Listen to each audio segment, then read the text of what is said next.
This is Aliens and Artists, part 1 of our conversation with Gordon White. Gordon is an author, podcaster, blogger, and chaos magician. He begins by relating some early experiences of contact with non-human entities. In retrospect, I kind of noticed some things, right? Because, I mean, I grew up in Australia, and so some of the more eerie ones were accidentally wandering onto land we shouldn't have been on. So there's a national park near where I grew up called Glenrock Lagoon, and my first sort of nascent attempts at magic were done at the top of this waterfall, and we should not have done that. It turns out. So Australia obviously is the oldest continent on Earth and home to the longest continually practiced cultures on Earth, going back 50,000 years. So when it comes to an understanding of humans' embeddedness in time and in a living universe, there really is nothing like, you're not getting a coherent picture, or as coherent as possible, if you're not engaging with Aboriginal Australian modes of thought and cosmologies, because they've been at it, they've seen off ice ages. They've been at it a lot longer than we have, right? Of course, as a 13-year-old, you don't really think like that, certainly not growing up in Australia that has a lot of work to do when it comes to race relations and healing our really terrible past. And so that was one. That was really interesting, where a friend of mine and myself attempted like a Wiccan self-initiation at the top of this waterfall. And then on the walk back, because you kind of have to walk down through the bush, along the little river, to the beach, and then along the beach, and then kind of up a cliff, and that's how we would get back to our house. And things were following us back, and it was really eerie, corner of the eye as you turn around, elongated figures, like almost cartoon-like in the sense of almost like a really stretched stick figure kind of entities, and it was just very weird. And it was one of those fascinating at the edge of perception things, because it was clearly there and we could both see them when we were seeing them and otherwise not. And that don't do magic in a place where you don't know who's done magic there before or what lives there. So that was an interesting one as a kid.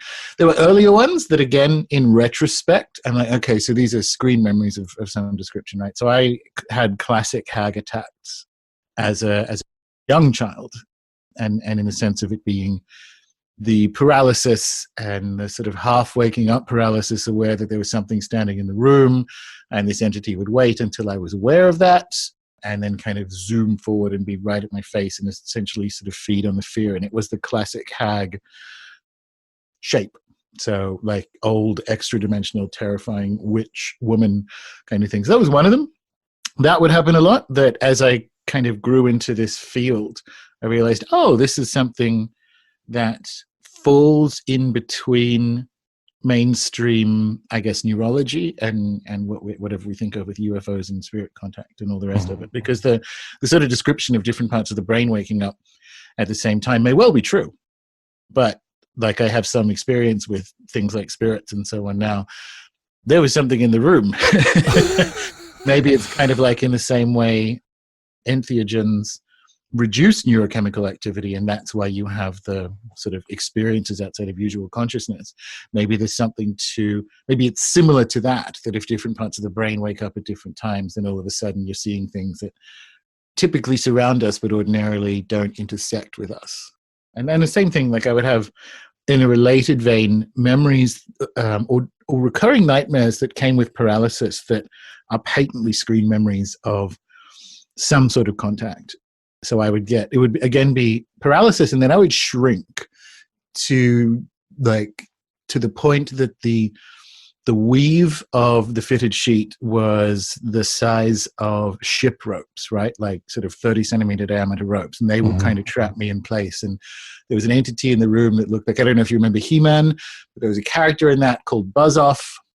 And that's what my child mind was seeing. So like a giant bee humanoid, and I was trapped, and in amongst this and I was trapped by the ropes, and in amongst them was like a Romulan warbird that was sort of flying around. So again, once I hit adulthood and sort of started exploring ufology, I'm like, okay, so this is a child's mind attempting to make sense of something. And it's interesting that it's like aliens and bugs and essentially being trapped in a prone position, right? So it's Strieber adjacent. So yeah, that I definitely had experiences that, in retrospect, I think this happens to a lot of people who are in that world. Like, oh, I just thought that happened to everyone, and it happens to more people than we typically realize, but I don't think it happens to everyone. Going back to the initial experience you related, the initiation ritual gone afoul at the waterfall, were you and your friend discussing what was happening as it was occurring? Oh, yeah. We essentially fled the last kilometer out of the bush because it was too weird. Like, it got to the point of almost like the movie Predator, right? So there was stuff moving in the bushes beside the trail. It was really impressive. Honestly, it's the most stupid teenage thing, right? Like, I think we were attempting a self-initiation out of like a Llewellyn Wicker book that literally had a typo. So I think from memory, it was instead of bull, which should have been in the north visualization, the paper actually said bell rather than bull. So not only were we self-initiating into Wicca using the sort of resources that 13-year-olds have access to, but it was like with typos. That was the level that we're at. So we're visualizing a bell in the north rather than a bull, right? That's almost Scooby-Doo level typo. Oh, we could aim for Scooby-Doo. So the initiation went awry, and you had repeated experiences, a mobile of screen memories that comport with abduction and contact profile points. It sounds on the whole intense and unpleasant. Yeah. But it didn't dissuade you, did it? No, and so that was a weird, like the Glenrock Lagoon mistake was what it was. But even before that, the first time, because we lived on a hill that overlooked the beaches in Newcastle, Australia, and so we sort of had a terraced backyard with a different Llewellyn book or similar. I arranged some rocks into a circle to start doing a thing and sort of looking over a beach. And it was on one of the terraces that we didn't usually mow. So the grass was about 20 centimeters high. And so I'm arranging these rocks. And speaking of Predator, this like basically a fairy. So as I was moving these rocks around, the grass took the shape of a humanoid moving through it. And it was just plain as day, and I'm like, that's interesting. Wow. It was sort of at the edge of the very, very beginnings of my magical career. Had stuff that happened that made me realize, well, this works. I don't know how. Yeah. But it does a thing. Yeah. So perhaps that's why you were not dissuaded. There was confirmation in these experiences that something ontologically legit was afoot, and that sailed you through what may have just freaked out most people. Many people would just show themselves out after such encounters. But you felt, this is real. It's more interesting that it's real. But so that is genuinely why I have very little interest in how people come to their awareness of the reality of these phenomena. And I actually write about that in Chaos Protocols. I'm like, I literally don't care what event, I call it becoming invincible, happens to you that makes you realize that humans are embedded in this profound and largely unknowable context. I don't care what it is. Like alien abduction, grew up in a haunted house, doesn't matter. And the thing is, and this is something Dr. KRIPAL observes correctly, if you look at the Bible, encounters with God can kill you. Like, people get turned into salt. So we have this, and it's not that this isn't true. So in incorporating spiritual understanding and calling on spiritual powers for things like healing and protection and all that, all true and all valid. But that's not the only thing that happens. And that's never been the only thing that happens. And it's retained in our own traditions. We don't even need to look horizontally, as well we should, to other cultures and how they experience it to realize that's in fact the case. But yeah, I think people bounce, and that's typically what happens in occultism. The ones who don't bounce going, whoa, that's terrifying. The ones who don't bounce go, hang on, this is terrifying because there's something real to this, and then you kind of pull on that thread, and you're pulling on that thread for the rest of your life.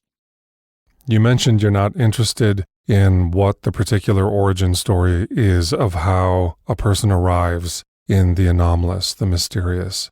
But at this stage of maturity in your work, when considering the variety of entities we're engaging with, from Fae to interdimensionals, discarnate, etc., do you have a sense of the range of that population, and is it different now for you than it was 10 years ago?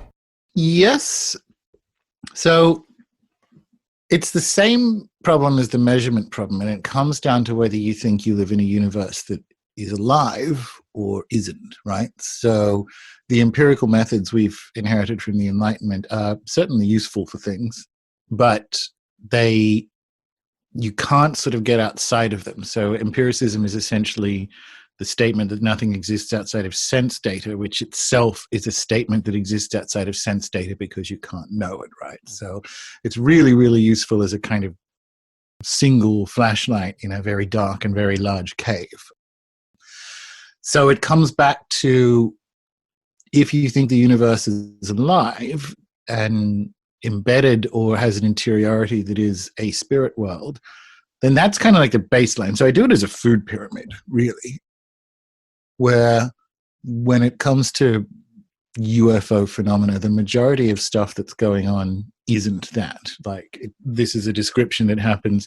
This is the only description that is effectively allowed by probably the cosmology that people bring to this field to start with, and then once they're there, hopefully kind of unpack it and get a wider cosmology that allows them to revisit what these phenomena are, right? So I would like, it's funny when you do UFO talks, it's like the majority of stuff that people see in the sky is not UFOs in the sense that it is little lanterns or, secret projects or whatever. So you kind of, and it's true, like you dismiss 90% of the encounters and then you're left with the 10%, and that becomes your new 100%. Like, well, how do we frame these experiences that patently aren't Chinese lanterns or something?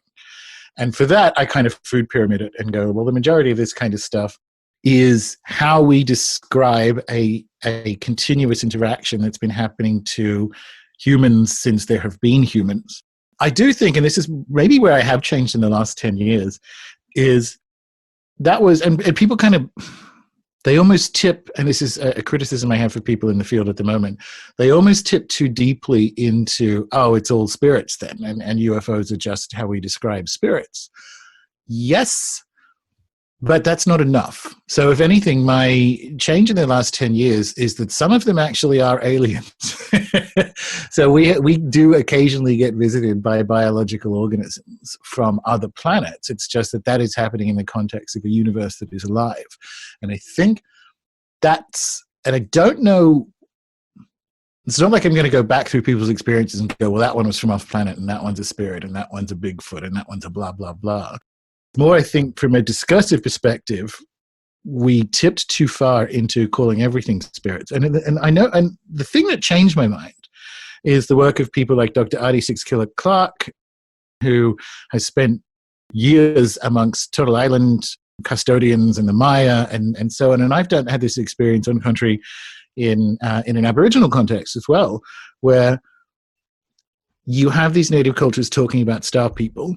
And so an Aboriginal context, so the Ananu believe that stars are the campfires of the ancestors. And I love that from a panspermia perspective, because we can again hold up the scientific perspective and go, that's indeed true. And when you're out in the desert underneath these stars, it's so true. And it's a way of talking about our planet in communion with millions of other planets around, and kind of the origin of how life exists in the universe in the first place and so on. So they have that, but they also have star people. So and also we are visited by star people. And that's the next bit that I think, this is what I would like to see return. And it never returns correctly. Like, we've just had to deal with the TTSA nonsense and whatever. So it seems to be this binary of going, it's all little green men or it's all fairies. And it's more that aliens exist, as do we, in a universe that is alive. And I think that's the biggest that's the biggest change for me, is how we situate them. And again, it's food pyramid. The majority of it is spirits at the bottom of the pyramid, and in the top teeny bit is the scant historical encounters with physical organisms, or the stuff on Mars, right? Like, some of the things that exist in our weird world are or were physical organisms. You mentioned insectoid morphology figuring in some of your early experiences. There's a mantid presence in a wide array of cultures going back tens of thousands of years. Totemically, spiritually, they've been important to many people throughout time, perhaps arguing for their always having been with us, whereas the advent of greys appears possibly more recent and seems to be anchored in a pragmatic utilitarian set of objectives, whether hybridization or something other. What can be said of the gray-mantid coupling in this regard?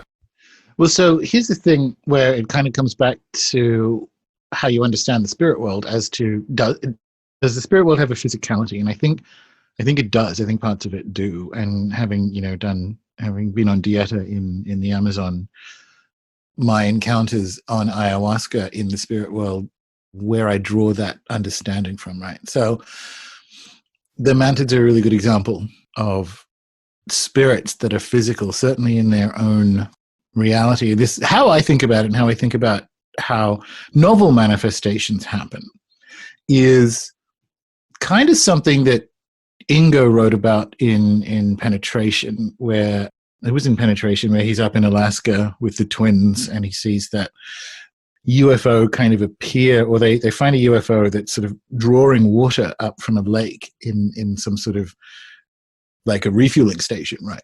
Was how he thought of it. And so I think it's useful to think of it like dimensional intersection, and it's almost like they became aware of us, or we did maybe something changed in the EM fields of the late 20th century, which it did with the rise of cellular, that kind of lit us up in a different way and kind of tuned that in. But I think of it more like, what if these things are on the way somewhere else, and that's how you can kind of find and not find other things, right? Because it's kind of the flatland example of, if you take flatland to be like the top of a bowl of custard, and I think this is a KRIPAL thing, and a spoon comes into the custard, because we're in that two-dimensional space. One, we have no idea what the shape of the actual, so the ontology of the spoon is hidden from us. We don't know its shape and we don't know what it's for. We just encounter it moving through our world. And I think that's in play a lot of the time. And it's one of the things that can be a red herring that comes out of an Enlightenment way of thinking, where we have to kind of classify everything and pin every little butterfly we find onto a cork board in the Natural History Museum and go, that's this and this is that. Because what is so inspiring and wise about non-Western spirit traditions, the ones that remain intact, and I include some Aboriginal Australian ones in that, but Amazonia and Melanesia and places, is they don't need to know. It's more about getting along. So they don't need to know what they are or where they're from. They just need to make sure they don't steal the kids or whatever it happens to be. And there's a human awareness that, like, look, the cosmos is vast. and there are just things out there, right? And if you look at what we would broadly consider shamanic traditions, it's not taxonomical. It's not how we would have with Dionysius the Areopagite going, well, this is this class of angel, and that's that class of angel, and that's that class of angel. It's not taxonomical. It's operational. It's how humans live well in a living universe. And so I describe it as extra dimensional diplomacy, because it's interacting with the spirits of the forest and making sure that you're on good terms with the spirits of your prey animals and all the rest of it. And that includes weird stuff that happens. That includes, the sort of David Paulides stuff that, like, hunting groups get taken by things. That's what happens, And that, I think, is useful to sit with and form an individual opinion of, like, well, how much, what is at the end of pinning all these little aliens on the corkboard? Like, where do we go with that? Is that what we want? Or do we need something more operational? And I think that's probably something you'd find resonance with, given the broad theme of the show, which is like, well, we're embedded in this context. what do we do with it other than describe it with our very limited and largely wrong tools? That's beautiful. In the spirit of extra-dimensional diplomacy, many of these entities have a dimensional ease of access that is enviable. They show up in our waking state, dreaming, fever, dreaming states, entheogenically induced states, ritual, contemplative, meditative states. Whatever cartography of states we make, a mantid entity, for instance, has shown up there. So why are they able to come here with apparent ease while we have such difficulty going there, meaning wherever their native domains may be? Should we attempt to visit them in their home realms? Is it advisable? How do we train such capacities? What are the liabilities and assets of doing so? How do we approach that conundrum in a healthy way? So I guess the first bit is we really only, you need a magical cosmology to do the first bit. So we really only have brain states as the one kind of like yardstick or measuring tool for, like, well, you just mentioned they show up when we're wide awake, they show up when we're meditating, when we're on drugs, when we're sleeping, whatever. But there are other mechanisms that in magical cosmologies that allow for movement, and principally it's time. So if you look at all spirit systems around the world, and we can talk about the ones that the West, quote unquote, inherited from Egypt, is there are governing spirits for moments of time. So be they days or hours or particular astronomical, astrological correlations or configurations. And in those times, certain beings can do things, and we can talk to them. Now, the trouble is, unlike, say, in parts of Asia, our system for understanding this is broken. It is crashed like a UFO. So we have bits of it that occasionally work. They work enough to know that there is something to this idea as well, which is that things happen at certain times. So as for how we go there or how they come here and what the work of that is, there's a crucial piece that we're missing in a living universe, which is that at different moments in time, different things happen. I know that sounds like obvious, but it's magically significant. And a big part of getting good at magic is finding that language of timing. And I'm surprised as anyone else. Like I came at it from a classic chaos magic perspective going, well, that's all crap, isn't it? Unfortunately, it isn't. It works better. So there's those two bits to begin with. And then the next is like whether we aren't, and I think we're always there. This kind of brings up, so the flow on from that is, should we go there? I think we're always there. I think that the universe has an interiority that we are differently attuned to at different times. And so the divide isn't a distance one. And this isn't a real Amazonian idea that we think of physical and non-physical or spirit and matter. But in Amazonian cosmologies, there's visible and not visible. And that's crucially different because the presence is continually there. It's just some things aren't visible, and it's a sort of metaphoric divide. Some things aren't visible except in certain states and at certain times. But it doesn't mean they're not there. It means you just can't see them, and vice versa. And that's a much better language or map or framework for situating humans, I think, in what is a very crowded universe. Like, we do this work in the membership, like when we did the geography course. It's funny when people who are living in a city context desire to like get away from it all and be on their own, and so they will go into the woods or they will go into the jungle. Now, from an animist perspective, you are going from less crowded to extremely crowded in that situation. It's really interesting because you're now surrounded by all these non-human persons, trees and animals and spirits and things that are alive. It's just that we have this idea that because there are fewer humans around, we're on our own. You're not. You're way more crowded in than you would be on a New York subway. And so the visible-invisible divide is the way of navigating that kind of crowded context. So as for should we go there or not, I'm not sure we're never not there. I think that's one of the premises. Now, are there more extreme versions of there that we would encounter as things like UFO experiences or abductions or ayahuasca journeys, that kind of stuff? Yeah, exactly. So I think we're always there. and that we do as humans have a capacity with the assistance of other spirits like ayahuasca to move further into the spirit world and into their realms. And as for whether we should or shouldn't, I think we should. I think that's a thing humans do. And it's just part of that kind of like great cosmic ecosystem that is, I suppose, a living universe.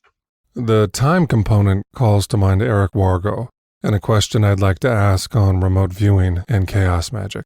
What method in chaos magic can be enlisted towards remote viewing? What does it have or not have in common with the methods used by Ingo Swann, SRI, Pat Price, the greatest hits of remote viewing?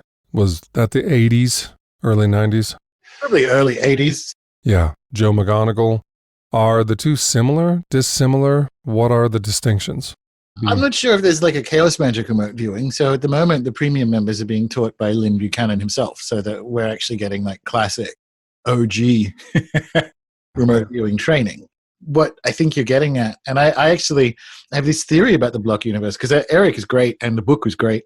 And I don't think it's right, though. I think it is an exceptionally useful mental gymnasium for understanding that the present and the past, or the future and the present and the past, are all present. So the block universe is a kind of like natural extension of how one solves certain things like psi phenomena, which is that there is something about the future that is fixed.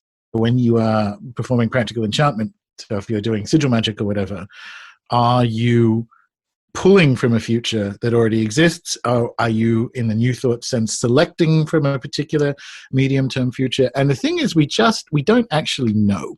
And going through a block exercise model is just the best training for understanding that in some way, things like the future and the past are in living dialogue, right? So I think of the Maya Daykeeper idea. Well, I use that every Wednesday is the one Wednesday, but it is the same Wednesday. So there's we have different frames of understanding time that are available for us to learn if we look cross-comparatively. Again, Aboriginal Australia, the Maya, and so on. And that seems closer to real than the whole thing is a block that we are just kind of cognitively moving through an existing framework. But because it's saying it in a way that feels more experientially aligned. So all Wednesdays are the one Wednesday, and all Mondays are the one Monday, and all the rest of it is this way of understanding time that, again, brings the past and the future into your experience of that Wednesday. And if Wednesday, and this is why I like the Maya Daykeeper idea, these days, or these Mayan days, are beings, right? So it's not just, we don't have really a concept of Wednesday as a being. But if we do, so it's easier with the 7 days of the week, right? But if you picture the block universe as a block, but instead replace it with like glowing rods, and each one of them is like a day or a month or something, so that the universe is this assemblage of time beings, then all of a sudden you have a way of using some of the insight that comes from block universe research, and kind of allowing you, or having that bring you into something that's very difficult for us, which is sort of like a dreaming or dreamtime model or a Maya Daykeeper model. But that is there. If you think the universe is alive, then it is definitionally a collection of like time beings, right? And that is sort of what I mean by there are moments, we've lost the clock for this, like it kind of crashed with the fall of Alexandria, or was deliberately scrambled according to Dr. Skinner, and that's probably more correct. We've lost in the quote-unquote West a way to navigate the idea that not just the universe is alive, but like time is alive, and time is a collection of beings. And that's poorly described. Well, it's implied in astrology, but it's not explicitly laid out in the same way it is with Aboriginal dreaming models or Maya daykeeping. But you kind of get that blind man and the elephant sensation with this stuff, that if the universe is alive, part of that is that it's an assembly of time beings.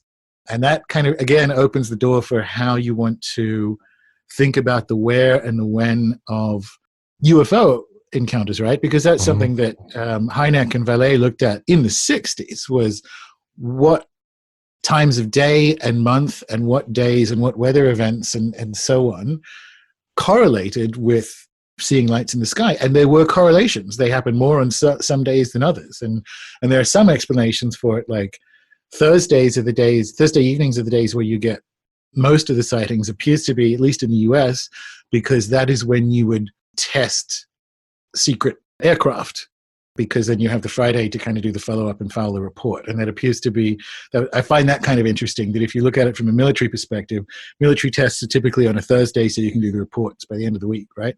So there are bumps that you can remove, but outside of that, it's like, well, does it happen more often when the moon is full? Does it happen more often? And there are correlations.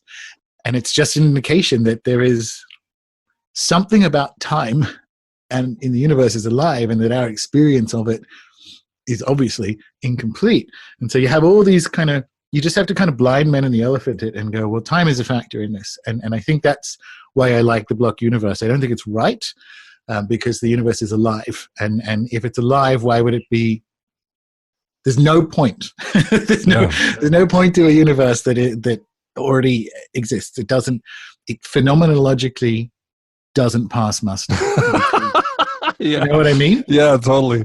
But it's a really good case, right? So I think of it as a gymnasium for teaching you how to understand the dialogue that the future and the past have with the present. Okay, so a handful of things I'd like to circle back to and tease out a bit more. With respect to chaos magic as a form of remote viewing, I apologize. I had pulled that from something I'd read in one of your works. There's instructions for remote viewing in Pieces of 8. Yeah, that was it. Yeah. There's definitely a way of doing it, but that isn't like a chaos magic way of doing it. That's literally I think that's modified from Dr. Targ. So there's nothing I don't think there's a chaos magic remote viewing. I just like all those remote viewing people. Yeah, right. Okay, got it. I also should have put in front of that question that Eric Wargo's assertion is that all successful remote viewing is misidentified precognition. We had him on Aliens and Artists in earlier episodes. But to Skinner, why was Skinner's position that it was deliberately scrambled?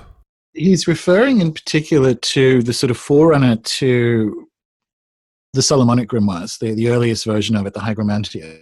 And what you see when you look at the earliest iterations of the Hygromantia is more complicated but still incomplete hour keeping, which is a really Egyptian idea, right? That's where they get it from, like decans and the keeping of hours and so on. And then you sort of get to the next generation of these documents and it's simplified.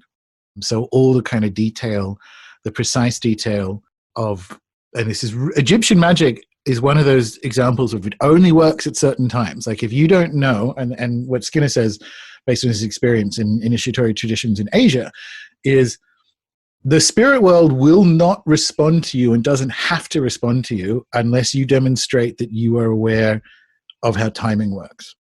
So no magic will get done if you don't acknowledge who the ruler of the day and the hour is that you are operating in, because you need its permission to do it, right? So that's a kind of planetary hour, planetary day thing that you do find in the grimoires. But as Skinner points out, it went from hours with really precise names to kind of stretching across months and all the kind of the elaborate Egyptian thing. And that was the key to making it work. A couple of times in the history of the grimoires where they've kind of been deliberately scrambled. And the second one was about 1,000 years later than that, where they scrambled the hierarchy of the spirit lists, because that's the other way you get it to work. It's the same idea of you need to get the timing right and get the permission of the governing spirits of time. And then if you want to call something else up, you have to know what its kind of ruler or where it is in the hierarchy, or again, it won't respond to you.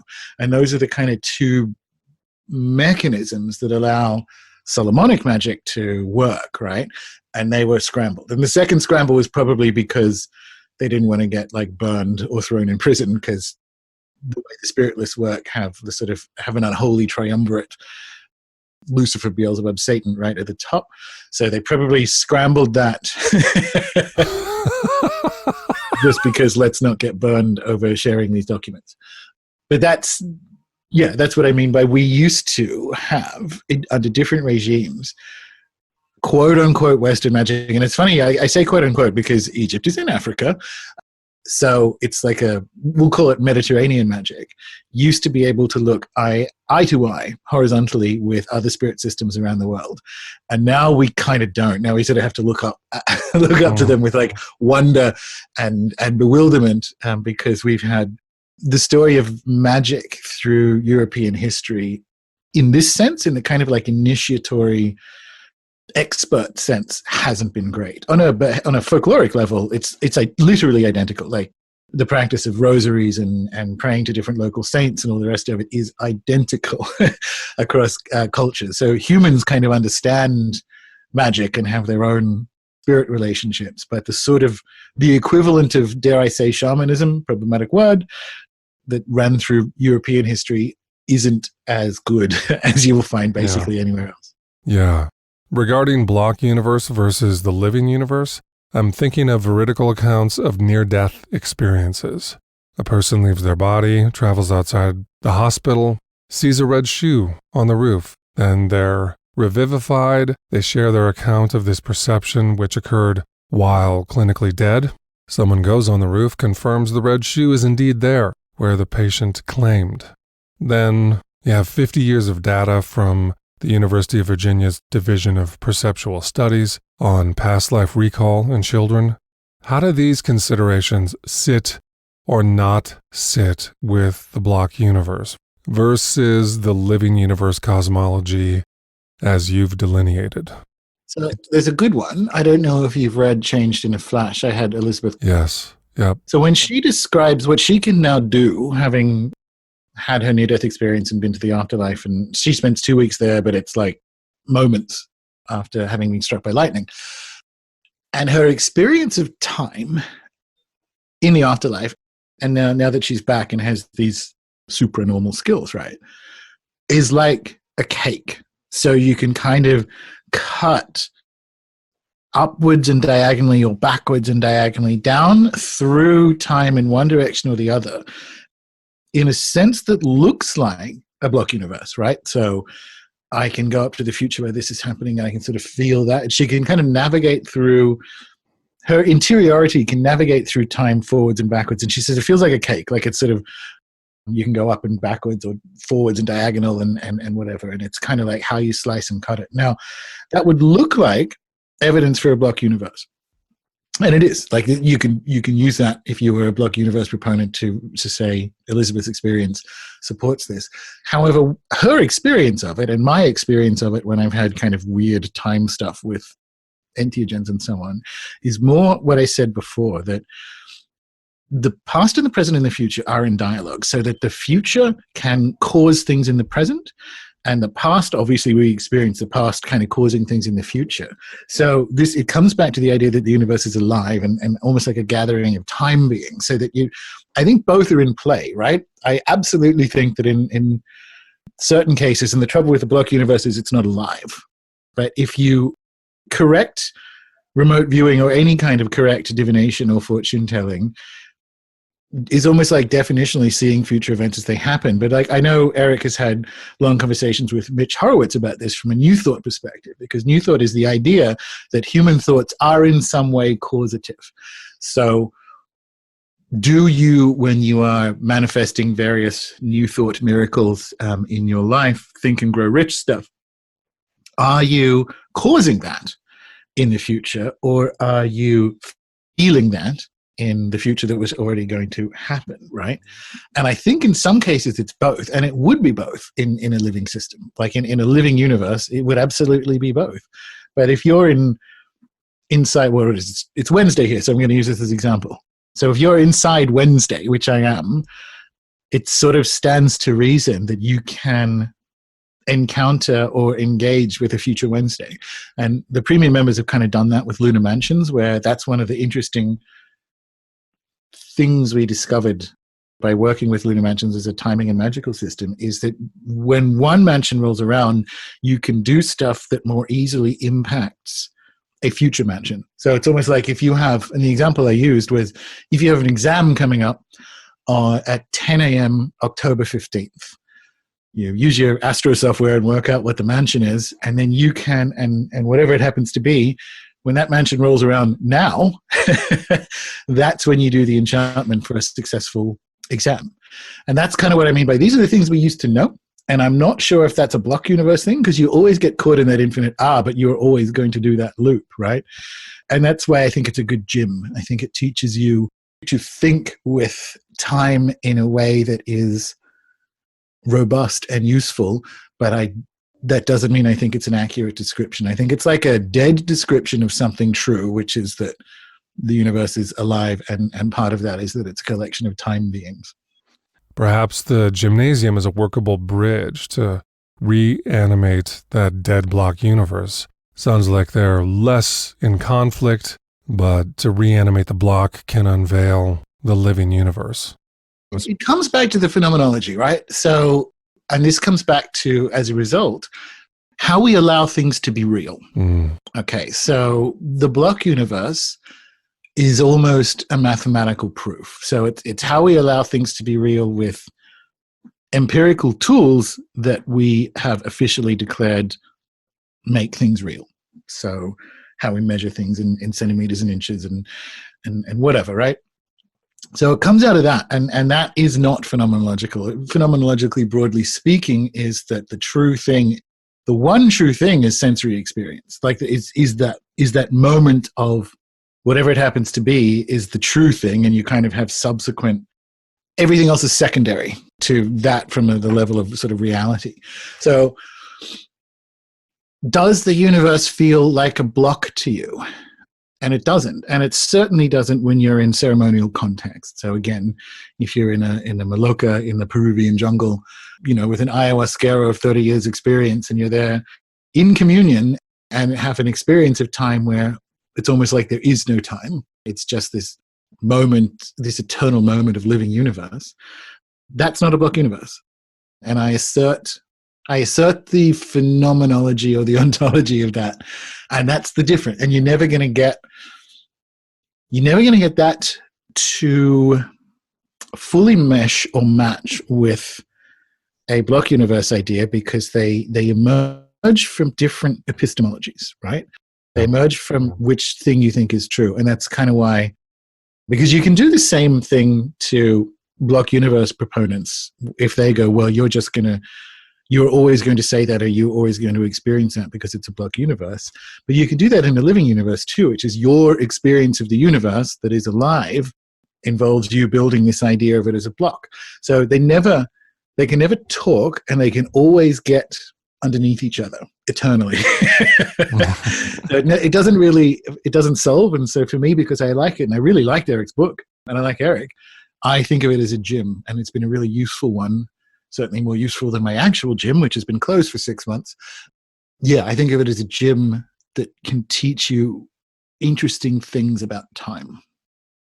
So in our experience of the cosmos as a living sentience, interior and exterior, to what degree can our anthropomorphic subjectivity know or understand non-anthropomorphic subjects? I mean in particular abduction, contact with non-human entities, etc., the high strangeness attending that. What hope is there from an anthropomorphic locus to apprehend or just be in genuine relationship with non-human beings? There are a lot of bipedal hominid-appearing entities in the mix, but how much should we hope to obtain in this regard? Well, again, this is like a cross-comparison thing, right? Most of us, on a population basis, kind of know how to do it, right? So if you consider that the percentage of people that think materialism is true on the planet is under 5% of the planet's population. There's only 300 and something million people in the US, there's only 60 something million in the UK, and so on. And of them, it's still a minority, although a sizable minority, that thinks materialism is correct.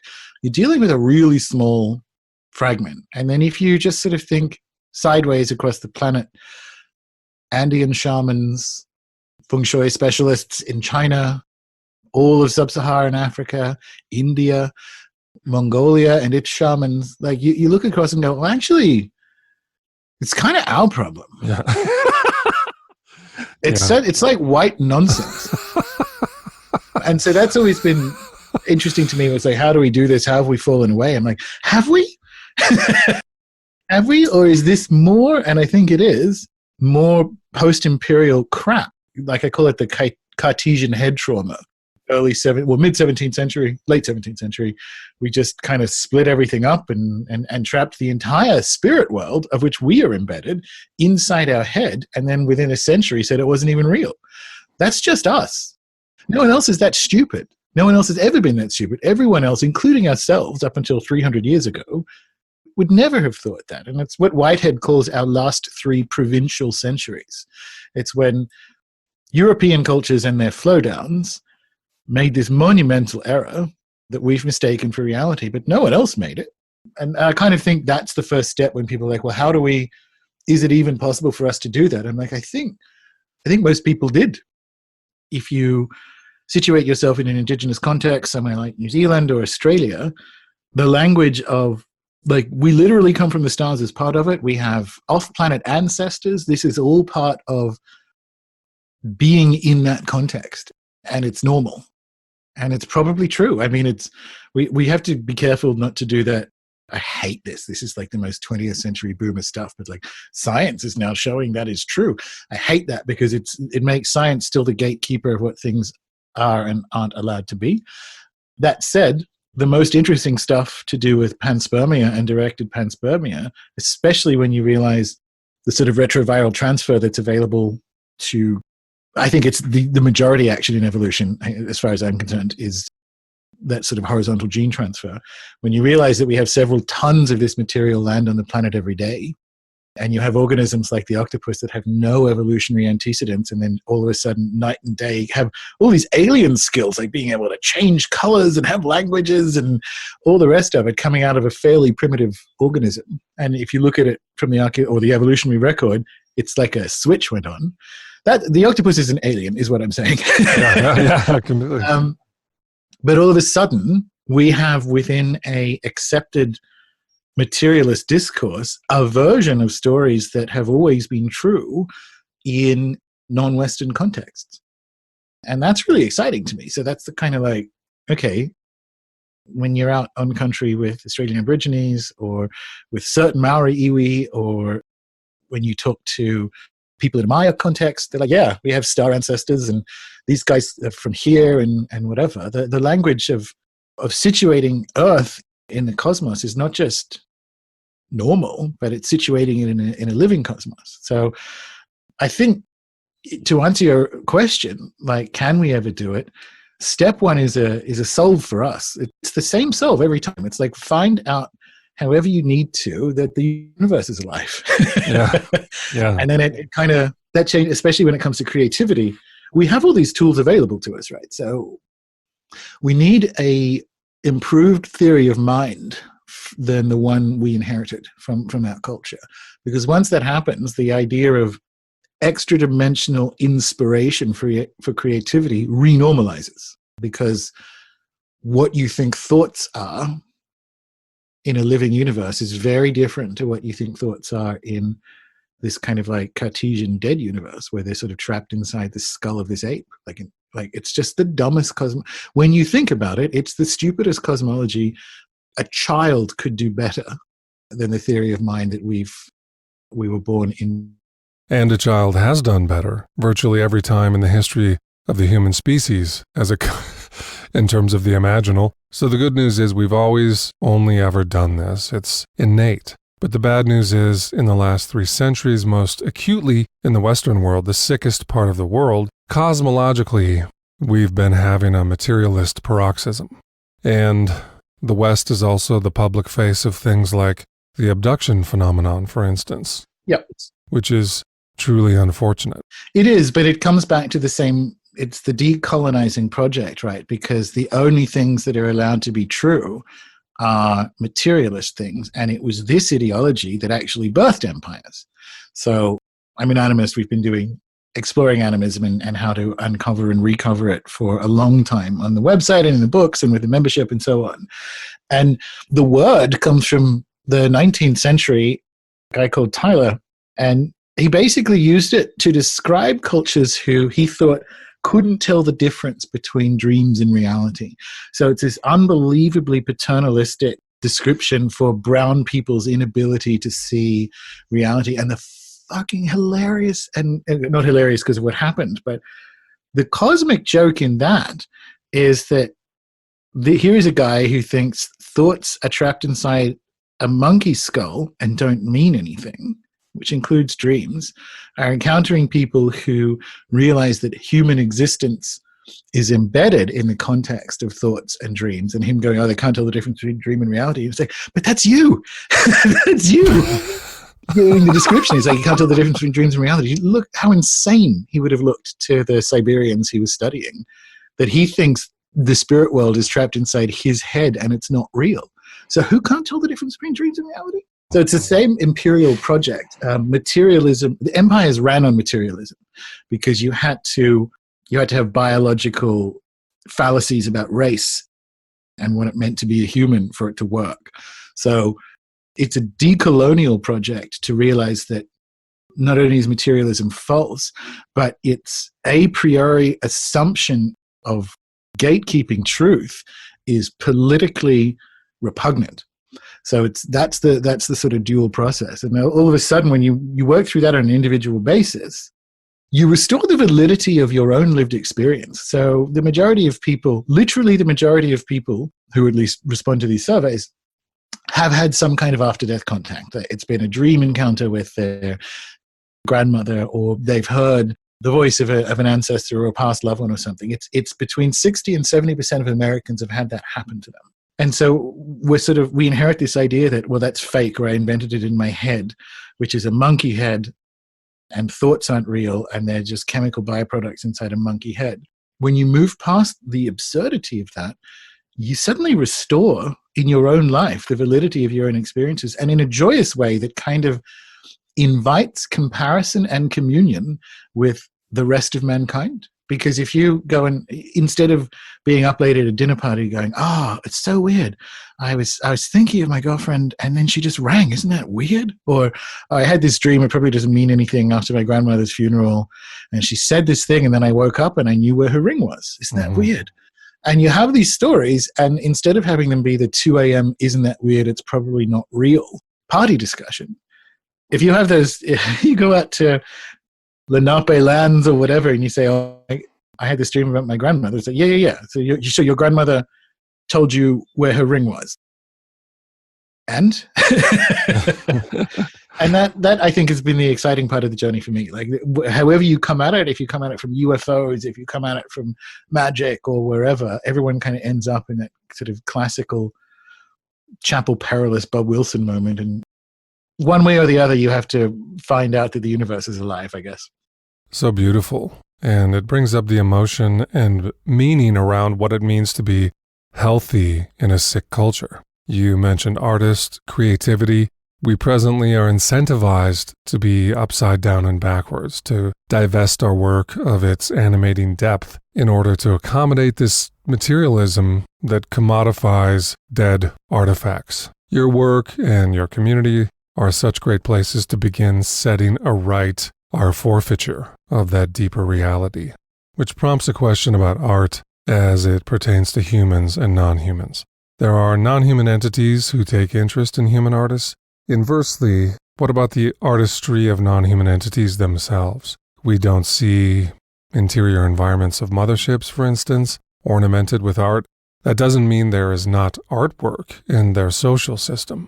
But it makes the exercise more interesting, finding out what creativity for creativity's sake means to them, including the Fey world, the discarnate, expanding to include non-anthropomorphic beings. What is creative enterprise to a mantis? I want to invite you to speak to human creativity in artwork and non-human creativity in artwork. So, is art something? So what is art?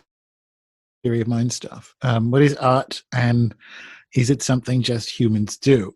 And I think of, for instance, the Wandjina, which is also the name of the macro tribe, but the entities that are called the Wandjina in Northwest Australia, and they're the ones that if you're listening to this, you've seen, right? They kind of they have big eyes, sort of white, alien-shaped heads and so on. And these are rain spirits.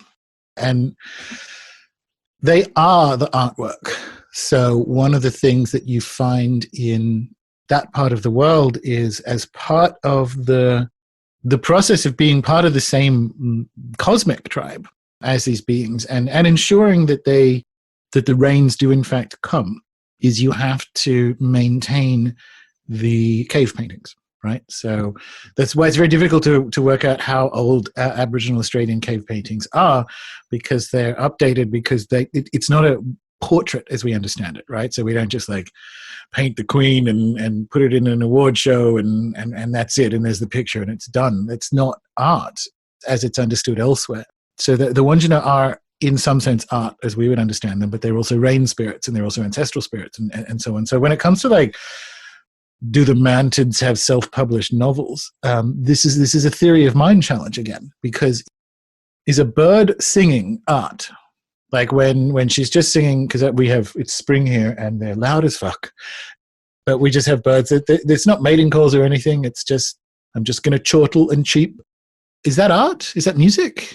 And so I think it's more situating human creativity, putting it back in the context of things other animals do, which is play. And you watch dolphins flip out of the water. That's for fun. They're not. They're not chasing anything. They're not whatever. And so if you situate creativity in a non-Cartesian, non-Western context, maybe the mantids are art. Maybe their movement is dance. Do you know what I mean? Like, you put humans back in a living universe, and what creativity is an act of ritual and communion, because I think that's the thing all humans do. I think the thing that humans do, Tim Ingold says, ritual is man's share of events. And that's like a peak experience in the jungle for me. But creativity as we understand it would be considered communion with. So if I'm an Aboriginal Australian painting or repainting Wandjina, what we would consider creativity, like the inspiration that happens inside our head to realize I'm going to use this part of the rock and I'm going to use this and I'm going to paint it and shape it in this way, is something that happens in conjunction with the Wandjina. And we have this available to us in the West, right? Like, this is classic Jung, which is to say that he realized through his active imagination process that humans don't have thoughts have humans. So he would drop down into his mind and they'd be saying things like, we predate you. Like, you think we're in your head. You're not. You're in us, right? Yeah. So Philemon is older than Jung. And so we have a way to, like I said before, kind of like see horizontally, eye to eye with other cultures available to us. Because the thing I definitely don't want people to do, and this is the kind of classic 70s boomer approach, is to be like, all right, then I'm a shaman and I'm going to get my rain stick. And that's gross and doesn't do anything, right? That's just more appropriation. What you need to do is haunt or rediscover the living universe. We just ignored it. It didn't go anywhere. We don't have to rediscover it or anything, right? So that's the challenge when it comes to like, what does alien art look like, is, again, we're using a minority definition of art, which is the one that comes out of the European tradition, to look at the entire expanded universe. And I think that's the bit, because all of a sudden, maybe the mantids do have art.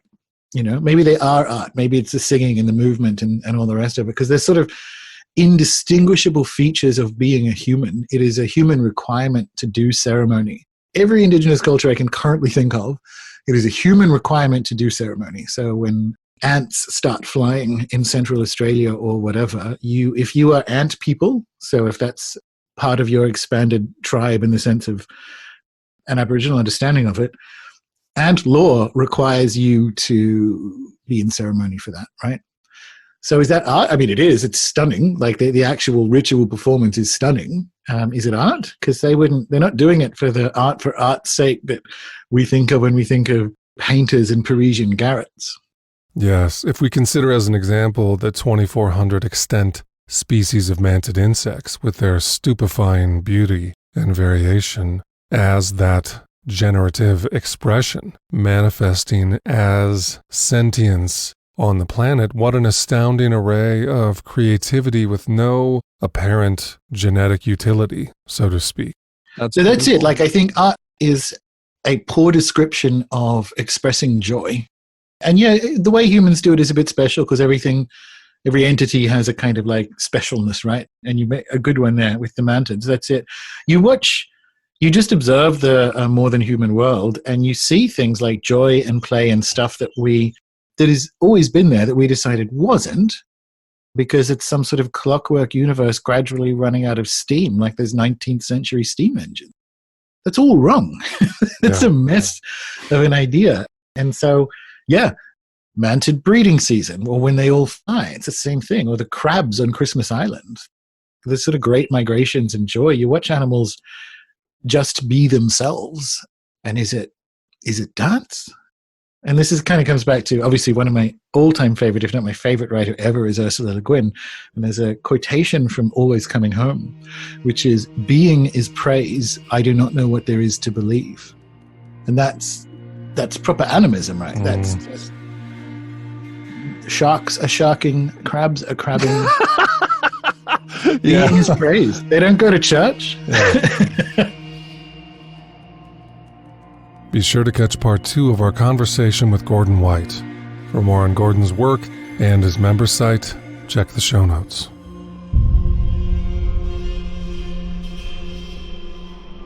De Gelder, Baptism of Christ. De Gelder was a Dutch painter who lived from 1645 to 1727. He passed at the ripe old age of 82, notable longevity for the times. He was one of Rembrandt's last students, and among his most devoted and talented. Now in the 21st century, one particular work by De Gelder remains inveterately relevant: Baptism of Christ, completed in the year 1710. As the title indicates, it depicts Jesus being baptized. However, that blessed event takes place beneath, well, let's call a spade a spade. It takes place beneath a flying saucer. There's a flying saucer hovering in the sky over Jesus as he's being baptized.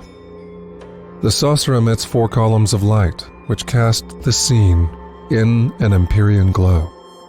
I suppose one could say that disk in the sky represents the Holy Spirit if it weren't a flying saucer. Perhaps it could be a symbol of celestial divinity, accepting for the fact it's a flying saucer. I guess its saucerful countenance makes it hard to not recognize the saucerness. It would take a Neil deGrasse Tyson or an Elon Musk to explain away such self-evident morphology.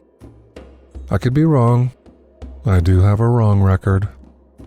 So judge for yourself. To see the Baptism of Christ, check the show notes, where you can also buy a print for $15 from that great repository of Dutch masters, Walmart.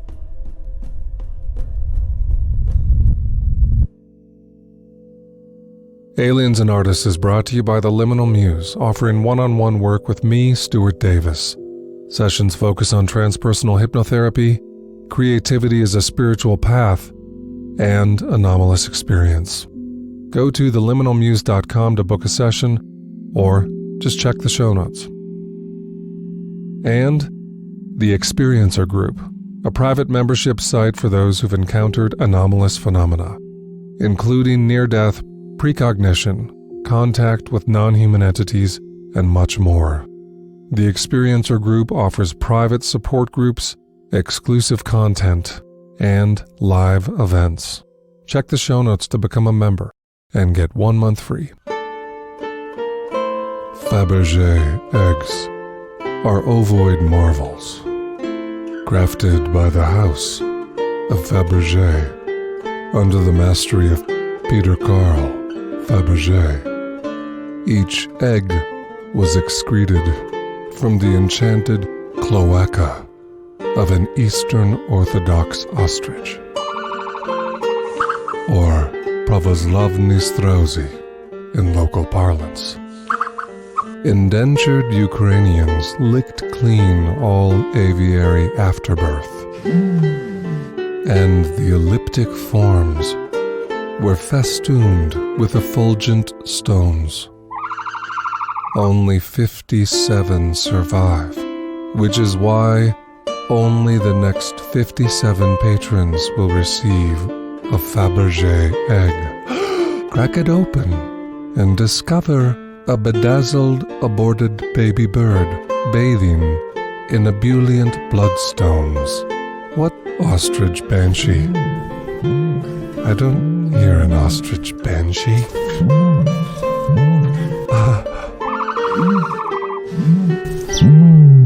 Православный страус банши.